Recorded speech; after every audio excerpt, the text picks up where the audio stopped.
Yes, sir. I like it, Joe. Good morning, Joe. Welcome to Tea Time with the Pronoun, folks. Thank you for listening. Morning. We're here every Saturday morning. Hello, Kelsey. How are you doing? Kelsey's on the board today, folks. Yes, sir. All right. Our next guest is someone who's been around this area, another local kid.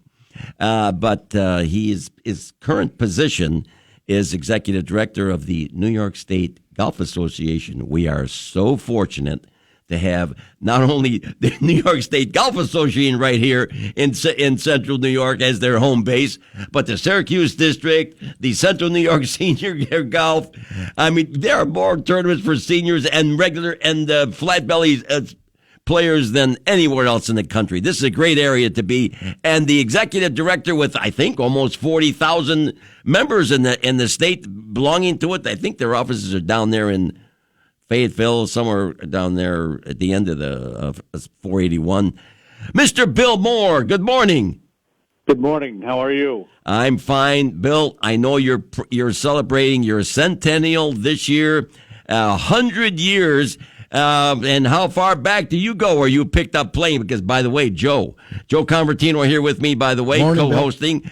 Bill Moore is what I would consider an elite amateur. You know, there are amateurs that can play, but Bill Moore plays in competitive events, an elite player in Central New York for many, many years. Yes. Yeah, and when did you first have that desire, Bill, to become the executive director, or let's say move toward a career in golf?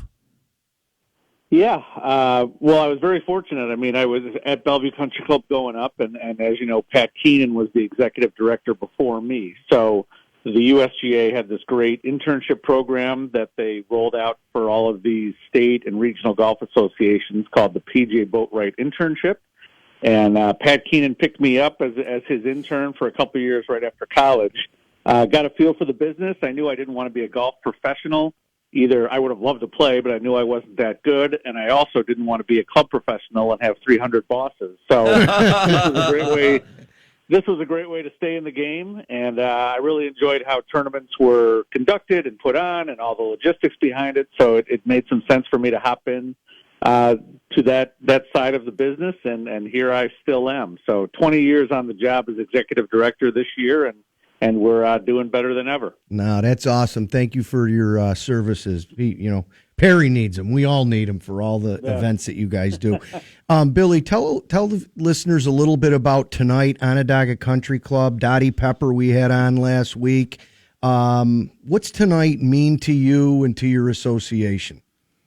Well, tonight I think we've really done it right. I mean, we're having a little small gathering at Onondaga with our committee members that are here and want to come, some of the media, some friends that are celebrating, you know, the New York State Golf Association and its history. Dottie Pepper obviously is going to be our featured speaker. She's just going to give some thoughts on her years with the NYSGA, playing in our events, and how that helped to give her that arena to vault into her professional career. I think that's really what the New York State Golf Association was founded on and is all about. You know, we've expanded now. We do a lot of other things, handicap service, all the club services, all that stuff is great. But what we were built for was to give golfers the ability to compete with their peers in New York State and really identify who the best golfers are and help them move on to the next level. So, you know, Dottie's one of those success stories that, you know, was obviously a great junior player. She started getting better. She saw herself, you know, winning the girls' amateur, winning the women's amateur, and that gave her the confidence to go out there, get a college scholarship, and become the great professional that she was. So we're going to do a lot of that tonight. We're going to talk about those stories. We're going to show a video of some of our great champions. You know, maybe have an adult cocktail and have a few laughs and tell some stories and get everyone on their way by 7:00 tonight. So it's going to be a fun evening. Okay, and what time does this start? Kathy Dyson is listening, by the way. I hope she is. Bill, she asked me what time I was planning on being there, and Yep. it starts at what time? We're having dinner at 5, and the party starts, or the event, I would say, not really the party, but the event, the speaking engagement starts at 6. So we'll be 5 to 7 is really the sweet spot. 5 to 7 is the sweet spot. Okay, all right. And listen, if I know that this is sort of a closed event, and I want to thank you very much for the invitation. Kathy Dyson and I, as you know, are co-publishers of the CNY Golfer, but yes. we've Kathy's been a great addition to the golf scene in Syracuse for many, many years. I've enjoyed my relationship with her, and so we will be attending. Now, if I get someone, so it's pretty much a closed event, but if I get someone to can I get one more? If we got a donation from him that was, are there any seats available?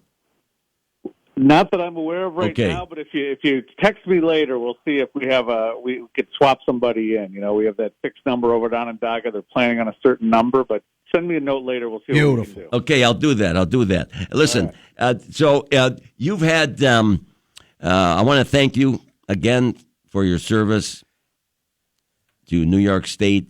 The game of golf has absolutely been a boomerang. And unfortunately, it took a worldwide pandemic to do it, but we are on a roll now, Bill. Do you agree? We sure are. Oh, we were going through our numbers the other day, and, I think between 2015 and 2020, we were losing 2 or 3% of our membership every year, and our rounds played were down. And then all of a sudden in 2021 with the pandemic and people realizing that this game was such a great outlet to be outside, and it was an easy way to socially, to socially distance. It just boomed, and now we're at record numbers for membership.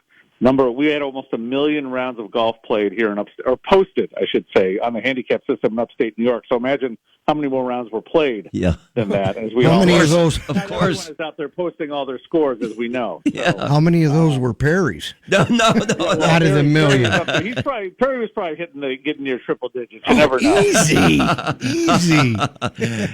Hey, Bill, we're looking forward to seeing you tonight. Thank you very much, and I will text you later. Congratulations. You're welcome. Thanks for having me. Okay. Thank you. All right. See ya. All right. Bye-bye. He's been a great. Yeah, he's a great golfer. Oh, too, no yes? kidding. Did he Mitchell Cup all those? Yes, of course. And he won a couple of the majors, the Ash. I'm not sure. I should have brought that information, but he's a player. Him and probably Luka Bike have been head to head. Oh, absolutely, head to head. Sure they have. No, I'm sure they've been probably on the last group of the day, in the final. All right. Yeah. No. And probably have competed against each other for many years.